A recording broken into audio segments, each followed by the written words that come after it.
Today we're reviewing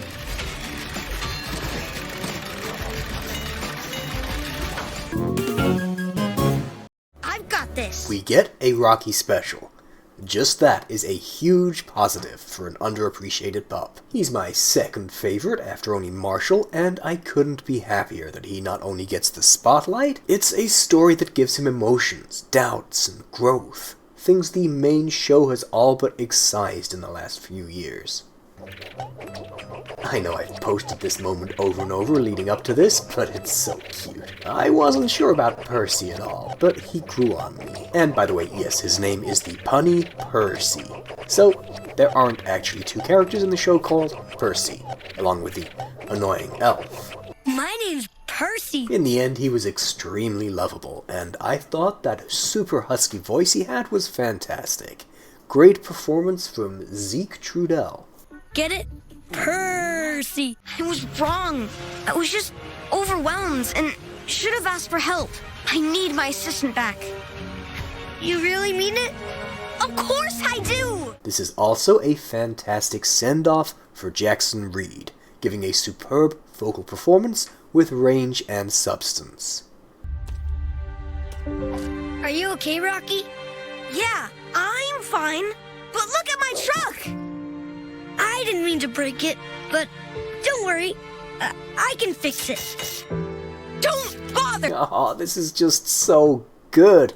This is exactly what we've needed for so long in the show. Actual emotions, actual stakes, and interpersonal conflict. Kids can handle Chase crashing out in the movie, they can handle this here. That's enough Percy inventions for one day.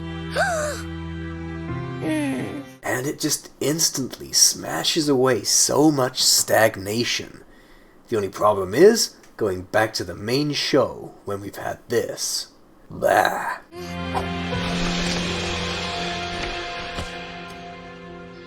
The animators also did fantastic work here, with expressions and little saccadic eye movements conveying so much. You didn't have to fix my ATV on your own. Baby Rocky, just so endlessly cute. Look at the baby, everything I wanted from a flashback. Well, except an actual origin story full of angst. Digging through the trash is something I never did, but that's where all the diamonds, gold, and jewels are hid. A sassy bravura swing number for Humdinger is the best thing they've had him do since Hum Patrol to the rescue. With Fogstock as well, modern Humdinger seems to be at his best when singing with attitude. And not ruining sweet Christmas songs. There's nothing for me in Santa's sack. Though to be fair, he didn't ruin that song any more than the Adventure Bay townspeople already had. Also, once again, this Simpsons reference is my favorite one the show has slipped in so far, and clearly an affectionate tribute. Surf's up, Pop! The show, including other specials, has typically struggled with water sims. Here, they were super good. I really enjoyed how Percy was just extra cartoony, with lots of squash and stretch and smearing, capturing that wild kitten energy. And of course I'll forever be grateful for how he rubs cartooniness off on others, like Luffy, and brought us this Chase face. And you can't stand baths! Along with Chase's allergies, I'm grateful this was remembered. Both facets have been forgotten too often in recent seasons. You pups like playing catch, right? Similarly, contrasting cats and dogs means the pups act pup-like way more than they have recently. Great to see. Without giving too much away, it was a neat bit of writing to have a solution to the big climactic problem that was a callback to something innocuous they did earlier. Though, weirdly, I don't think any writer was credited, unless I missed something, but I checked multiple times.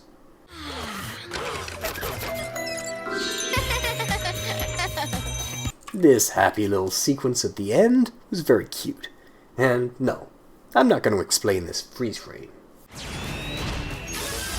It's also super positive that Rocky gets to be cool, and his identity isn't Garbage Dog. I'm Rocky, whose power is garbage truck. No, he's an awesome inventor and engineer. World's foggiest bottom? Man, call me puerile, but that one caught me by surprise and made me laugh out loud. Oh, put that loot away, kiddies. The best treasure is gonna be in trash. This is kinda funny, but too much of the plot relies on Humdinger just having subhuman levels of understanding. The trash treasure confusion thing works, but it gets taken too far and gets too dumb. I hope he knows you weren't talking about actual treasure. It's hard to avoid with the story they've gone for, and the focus does need to be on Rocky and Percy, but I'm sad how little the pups end up interacting in this special. They exchange very few words, almost all exposition. I don't think Rocky even speaks to Zuma or Rubble once. Cutting some Humdinger antics to make room for a bit more character interaction would have been a good idea in my view. It's not so bad. That's so bad. Hold it. Quite a few times the animation, the timing, and the blocking feel off and work against the humor. It comes across as trying a bit too hard to be funny, or artlessly setting up jokes, which is a shame because a lot of those jokes are solid when delivered more subtly. Again. A tree grows on the turntable. It's fine. Allowances can be made if they want this visual. Also, Sky's coloration is still not very nice to look at. Let's say it together now. Burned chicken!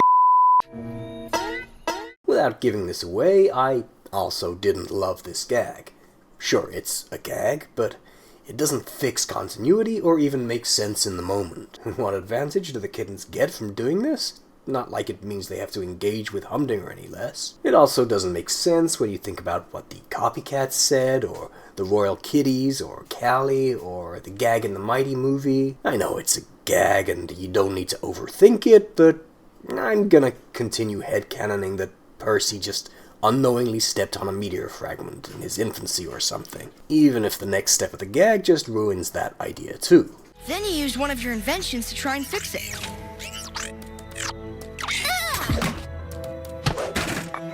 But it backfired. Nothing's gonna stop me adoring this sequence, but I don't think the visuals quite match what's being said. They probably could have shown the idea of the invention backfiring with more than it not tightening a nut and the wheel falling off. Also, I do feel that having a baby Rocky scene here is further evidence to what I already suspect about us never getting movies focused specifically on the pups who get less marketing attention. I feel like this is likely all the Rocky flashback we ever get. This sequence got a bit too close to the pups being smug and overconfident to me. They're charming when they're earnestly doing their jobs. I start finding it hard to like cocky heroes, and while this doesn't get there, it strays a tad too close for my liking. Are you sure you don't need some help? Yeah. My feeling is that the script tripped over the message a bit. It ended up feeling shoehorned in. There wasn't really a reason Rocky didn't ask for help, and ultimately it's a stretch to say the teamwork was that necessary anyway. The vital shared task being holding materials in place. Especially since the idea of not going it alone has been thoroughly explored. I think this script would have benefited from sticking to believe in your friends and apologize if you crash out.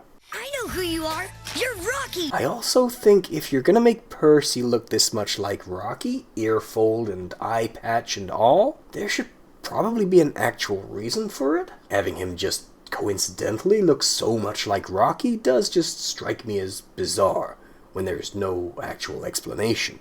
I thought it would be so that Rocky very easily saw his younger self in Percy, but that's not the case, and it falls to Ryder to make him notice their similarities. Now I look just like my hero. And that makes me wonder if some wires got crossed here. He doesn't look more like Rocky because he got grubby. He already looked insanely similar to him, so this seems weird. I feel like he was meant to look less like Rocky until this happened. Classic Adventure Bay infrastructure standards. In so many ways, Rocky's Cat-astrophe is everything I've been begging for in new PAW Patrol, and I love it for that. Actual character development and emotional moments with the focus firmly on a pup.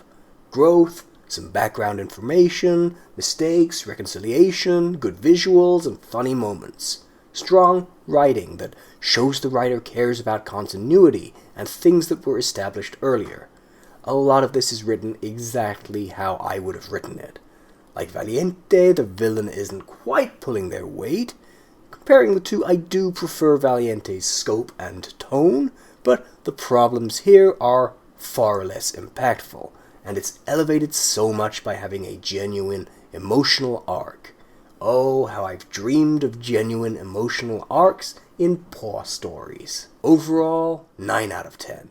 I'd have liked Baby Rocky to have been found in a junkyard, less reliance on Humdinger just being profoundly dumb, and maybe another song in there, but I got what I wanted in so many ways, and with a focus on one of my very favorite pups.